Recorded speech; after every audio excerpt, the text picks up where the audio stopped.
సంవత్సరాల అనుభవం ఆంధ్ర, తెలంగాణ, కర్ణాటక, తమిళనాడులో లక్షల మంది నమ్మకమైన కస్టమర్ల సంతోషాలకు నిలయమైన మీ నివాసానికి అందమైన చిరునామా. ఏంటి మీ డ్రీమ్ డైరెక్టర్గా సినిమా తీయాలన్నా ఇప్పుడు? చేద్దామండి. అంటే నాకు యాక్చువల్ డైరెక్షన్ అవకాశాలు నిజంగా వచ్చినప్పుడు నేను అదే చెప్తాను, నేను ఉపయోగించుకోలేకపోయినప్పుడు యాక్చువల్గా నేను ఆర్టిస్ట్గా కన్నా కొంచెం డైరెక్షన్ గానే కొంచెం ఎక్కువ చేశాను. సుమన్ గారు మినిమూస్ ఎక్కువ చేసా, నాకు కొంచెం బాగుండేది. ఓకే. తర్వాత నాకు అయిపోయిన తర్వాత కూడా నేను ఆర్టిస్ట్ చేద్దాం ఉద్దేశంతో నా ఒక ఫ్రెండ్, నాకు తెలిసిన ఒక ఆయన నాకు సబ్జెక్ట్ నాది విని చాలా బాగుంది, ఒక మూవీ చేద్దాం, నేను ప్రొడ్యూస్ చేస్తాను స్టార్టింగ్ ఇప్పుడు 2013లో అన్నాడు. నేనేంటంటే లేదు నేను ఆర్టిస్ట్ ట్రై చేసుకుంటాను, నాకు ఇప్పుడు ఏం వద్దు బాబు, నాకు ఆర్టిస్ట్ హ్యాపీగా ఉంటుంది చెప్పేసి నేను అది వదిలేసాను యాక్చువల్లీ. ఓకే. తర్వాత పెద్దగా అనిపించలేదు, అయితే మనకి యాక్చువల్లీ డైరెక్షన్ వైపే బాగుంటుందేమో, నా జాతకం చూసినప్పుడు మీరు డైరెక్షన్ వైపు బాగుంటుందండి, మీరు అటు వెళ్ళండి బాగుంటుంది అన్నాడు. సరే చేద్దాం అనుకుంటే లాక్డౌన్ వచ్చి పడి అది కూడా ఆగిపోయింది. సరే ఇప్పుడు చాలా ప్లాట్ఫామ్స్ వచ్చాయి కాబట్టి అవకాశాలు కూడా ఉన్నాయి కాబట్టి అందువల్ల ప్రజెంట్ మనం దేవుడు ఎటు నడిపిస్తే అటు వెళ్ళిపోవడం, మన చేతుల్లో ఏమీ లేదని చివరికి వచ్చింది కంక్లూజన్. ఇండస్ట్రీలో మంచి ఫ్రెండ్స్ అప్పుడు సీరియల్ ఆర్టిస్టులు కానీ సినిమా వాళ్ళు కానీ అప్పుడులో మీకు? చిన్ని కృష్ణ ఆర్టిస్ట్ ఉండేవాడు కదా, సేమ్ నాలా ఉంటాడు ఇంచుమించుగా. ఓకే. తను మంచి ఫ్రెండ్ నాకు. ఇంకా కౌశిక్. ఓకే. అంటే కొంచెం రెగ్యులర్గా నేను ఎక్కువ టచ్లో ఉండేది వీళ్ళు. అంటే మెనీ ఫ్రెండ్స్ అందరూ చాలా ఇదిగా ఉంటాం. అనిల్ కానీ. సినిమా వాళ్ళు ఎవరు పరిచయం లేదు అసలుకి? సినిమా వాళ్ళు నాకు దేవి ప్రసాద్ గారు ఉన్నారు కదా, డైరెక్టర్ దేవి ప్రసాద్, మా ఫ్యామిలీ ఫ్రెండ్ ఆయన. ఆయన శ్రీనివాస్ రెడ్డి గారు కూడా బాగా తెలుసు, ఆయన డైరెక్టర్, డమరకొండ డైరెక్టర్ కూడా పరిచయం, సినిమా ఇండస్ట్రీ బాగా పరిచయం. ఈ వీళ్ళిద్దరు ఎక్కువ అంటే కొంచెం బాగా ఫ్యామిలీకి బాగా ఇది. దేవి ప్రసాద్ గారు అయితే మొత్తం ఇంకా ఫ్యామిలీ ఫ్రెండ్ అని చెప్పాలి. మొత్తం ఫ్యామిలీ ఫ్రెండ్ అయినా కానీ వాళ్ళ మూవీస్ లో కూడా మీరు చేయలేదు చూడండి. అది అంటే మనం అడగలేం కదా, ఎక్కువ మనం అడగలేం. సో ఎనీహౌ నిజంగా చాలా ట్రై చేశారు. సో కొంచెం మీకు మొహమాటం ఎక్కువ కాబట్టి అనుకున్నంతగా రాణించలేకపోయినా కానీ మీరు అనుకున్న దాన్ని కొంతవరకు రీచ్ అయ్యారు. మీకున్న చెప్పాలంటే మనం ఫస్ట్ చెప్పిన పాయింట్ కరెక్ట్, రాణించలేకపోయారు మీరు అనేది వర్డ్ కరెక్ట్, నేను దాన్ని యాక్సెప్ట్ చేస్తాను. నేను అనుకున్నంత ఇదికి నేను వెళ్ళలేదు కదా 100%. ఏదో సీరియల్స్ మనం చేసుకుంటూ వెళ్తున్నాం, ఏదో అలా అది కూడా మనం ఎక్కువ నెంబర్ ఆఫ్ సీరియల్ చేసేట్లేదు కదా, ఏదో ఈరికి ఒకటి కింద అలా అవుతుంది అంతే. ఇప్పుడు ఎంత పర్ డే? ఒక 30-40 వేలు తీసుకుంటారా? ఇప్పుడు అంతా బెంగళూరులో కదా ఆర్టిస్టులు వాళ్ళే కదా, ఇంకా ఫాదర్ కేర్లకి ఏమంత ఎక్కువ ఉంటుంది. ఓకే. ఎందుకని ఇప్పుడు అందరూ బెంగళూరు నుంచి పిలిపిస్తున్నారు? Because of this remunerations. దేని గురించో మరి బెంగళూరు నుంచి ఎక్కువ తీసుకున్నారు, అది నాకు అర్థం కావట్లేదు. చాలా మంది తెలుగు ఉన్నారు, ఈ క్రియేటివ్ హెడ్లు అంతా బెంగళూరు వాళ్ళు వచ్చేసారు ఛానళ్ళకి, వాళ్ళ ఆర్టిస్టులు ఎక్కువ ఎంకరేజ్ చేస్తున్నారు, తెలుగు వాళ్ళని తొక్కేస్తున్నారు అనే మాట కూడా తెలుగులే ఉన్నారంట కదా కొన్ని ఛానల్స్ కి. ఉండొచ్చేమో కానీ చాలా వరకు తెలుగులే ఎంత. మరి ఎందుకు అన్ని ఛానల్స్ లో మొత్తం కన్నడ వాళ్ళే? తెలియట్లేదు ఎందుకు మరి, అది అసలు అదే అర్థం కాలేదు. అంటే మన వాళ్ళు ఏమైపోవాలి ఇక్కడ ఉన్న వాళ్ళు? పాపం దీన్నే నమ్ముకొని ఇక్కడే ఉండి చాలా ఇబ్బందులు పడుతున్నారు కదా వాళ్ళు కూడా. అదే ఇప్పుడు యాక్చువల్లీ అంతా మరి బెంగళూరు హీరోస్ ఎక్కువ వస్తున్నారు, హీరోయిన్స్ అంతా.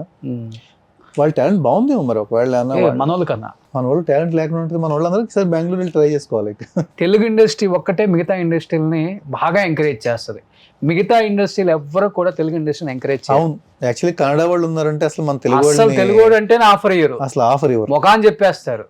చాలా అసలు రెస్పెక్ట్ చెయ్యరు, ఫుడ్ సరైనది పెట్టరు, హాస్పిటాలిటీ ఉండదు, సరైన రెమ్యునరేషన్ ఉండదు, నీకు ఎక్కువ అన్నట్టుగా చూస్తారు. కానీ మిగతా ఇండస్ట్రీ వాళ్ళు మన వాళ్ళని తీసుకొచ్చి బాగా పెంచి పోషించి, ప్రొడ్యూసర్స్ కూడా చాలా మంది అంటే అదే చెప్తున్నా, ఇండస్ట్రీలో వాళ్ళని కూడా కాదు, కొంచెం మనం పెద్ద ప్రాబ్లం లేదు ఇలా మనం కానిచ్చేద్దాం అంటే వాళ్ళకి రెస్పెక్ట్ ఉండట్లేదు. లేదు నేను 9 o'clock వెళ్ళిపోతా, నేను మార్నింగ్ 10కి వస్తా, ఇలాంటి వాళ్ళు ఎందుకు చాలా ఎక్కువ వాడికి వాల్యూ ఇస్తారంటే నాకు అర్థం కాదు. అది ఒక్కటే కొంచెం ఇండస్ట్రీలో చేంజ్ అయితే బాగుంటుంది అనుకుంటాం.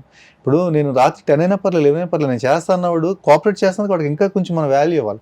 వాడిని ఎందుకో కొంచెం ఇండస్ట్రీలో వాడిని పెద్దగా వీడు మనోడే కదా అని పెద్ద పట్టించుకోరు. అది ఒక్కటే నాకు కొంచెం బాధ కలుగుతూ ఉంటుంది, అది ఒక్కటే విషయంలోనే. 2 రోజులు పోతే అమ్మకి నానమ్మ తాతయ్యని కూడా తీసుకొచ్చారు అక్కడి నుంచి. ఆల్రెడీ వాళ్ళు కూడా చేస్తున్నారు కదా. మంచిది, మంచి మంచి కట్టుబాట్లు బాగున్నాయి. ఒక తిరుగుబాటు అయితే స్టార్ట్ అయింది ఒక టైం. ఇంకా ఎలా ఉండాలంటే ఫ్యూచర్ లో ఎక్కడికి వెళ్ళిపోయి ప్రతి ఆర్టిస్ట్ ని మిగతా స్టేట్స్ కూడా ఇలాగే తీసుకుంటే బాగుంటుంది నా ఫీలింగ్. అంటే అప్పుడు మధ్యలో ఫైట్ చేశారు ఈ కౌశిక్ అన్న కానీ అందరూ బాగా ఫైట్ చేశారు. ఇక్కడ వాళ్ళకి ఎంత అవకాశం ఇవ్వాలి, ఎంత పర్సెంటేజ్ ఫైట్ చేశారు ఆయన కూడా. ఆర్టిస్ట్ అసోసియేషన్ అంతా ఒకసారి ఫైట్ చేసింది.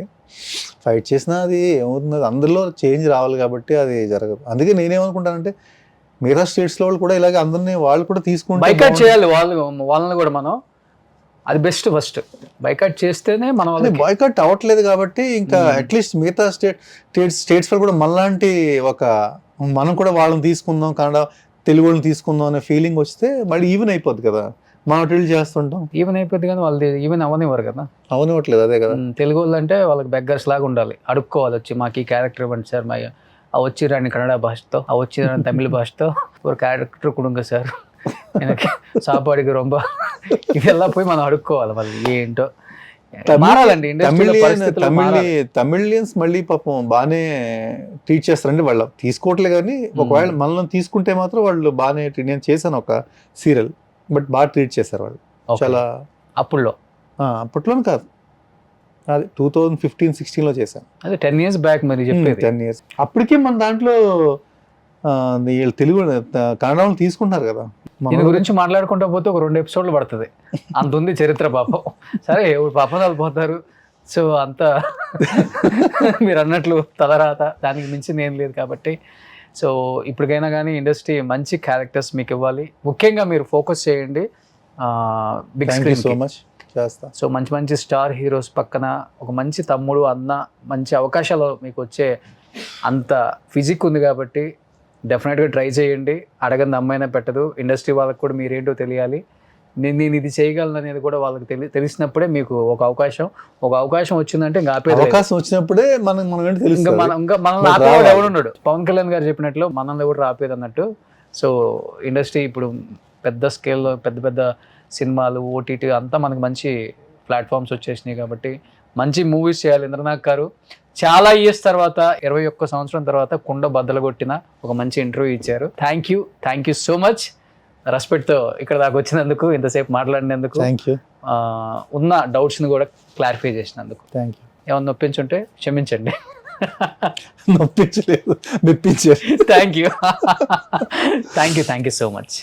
సుమన్ టీవీలో మీ పర్సనల్ అండ్ బిజినెస్ ప్రమోషన్స్ కోసం కింది నెంబర్కి కాంటాక్ట్ చేయండి.